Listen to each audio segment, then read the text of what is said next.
Hello दोस्तों, नमस्कार। मैं हूं हरीश। आप देख रहे हैं मेरा चैनल भारत दर्शन विद यhsb। दोस्तों, आज मैं उत्तराखंड में हूं। तो मेरी सीरीज़ चल रही है प्राकृतिक सौंदर्य उत्तराखंड। उस सीरीज़ पे मैं वीडियो बना रहा हूं। मेरी वीडियो आपको अच्छी लगे प्लीज़ लाइक करना, शेयर करना, सब्सक्राइब करना और मेरी वीडियो अपने दोस्तों के साथ ज़्यादा से ज़्यादा शेयर करना। आप देख सकते हैं यहाँ का नज़ारा किस प्रकार से है। बहुत ही सुंदर है। मॉर्निंग अभी सुबह के 7:30 बज रहे हैं। आज बारिश नहीं है लेकिन थोड़ा बहुत धूप है, आएगी शायद। आप देख लो, चारों तरफ मैं कैमरा घुमाता हूँ, आप देख सकते हैं।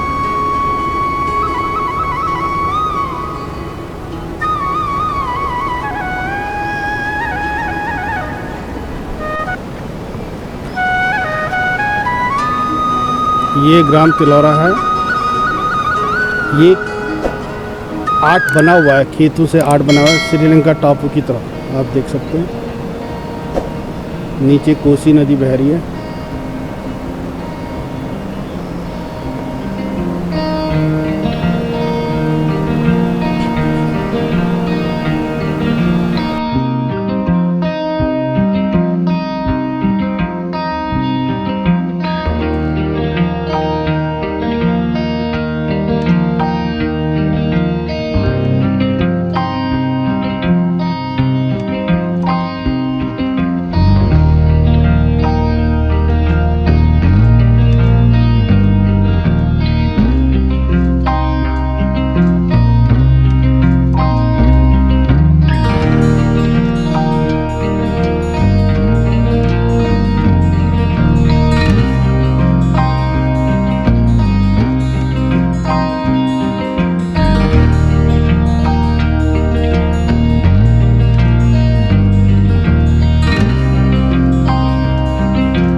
दोस्तों मेरी वीडियो आपको अच्छी लगी तो please like share comment and subscribe my channel. तो इस ब्लॉग को यहीं पर समाप्त करते हैं, मिलते हैं नेक्स्ट ब्लॉग में।